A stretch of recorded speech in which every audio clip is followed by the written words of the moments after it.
બાબતને ધ્યાનમાં રાખી કોઈ અનિચ્છનીય બનાવ ના બને, આપણા બહેનો છે કોઈ હેરાન ન થાય એના માટે થઈ અને વાહન ચેકિંગ કરવામાં આવેલું હતું. કોઈ પીધેલા છે કે નહીં એમને પણ ચેક કરવામાં આવેલા હતા. તથા રેસકોર્સ ગાર્ડનની અંદર તમામ જગ્યા પર પોલીસ જવાનો યુનિફોર્મની અંદર તથા ખાનગી કપડાની અંદર પણ હાજર છે.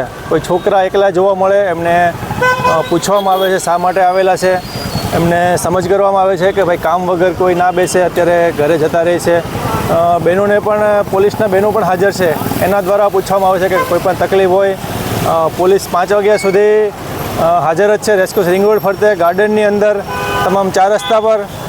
તો મેઇન અમારું ફોકસ એ જ છે કે ભાઈ બહેનોના પર્વની અંદર બહેનો હેરાન ન થાય એના માટે થઈ અને રાજકોટ શહેર પોલીસ અને પ્રણનગર પોલીસ સતત તત્પર છીએ. અમે અત્યાર સુધીમાં કેટલા દંડ કર્યા છે અને કઈ રીતના કર્યા? 10થી વધારે લોકોને દંડ કરવામાં આવેલા છે અને 60થી વધારે વાહનો ચેક કરવામાં આવેલા છે. અને રેસકોર્સની અંદર રિંગ રોડ ફરતે તથા ગાર્ડનની અંદર અમે લોકોએ ફૂટ પેટ્રોલિંગ કરેલું છે.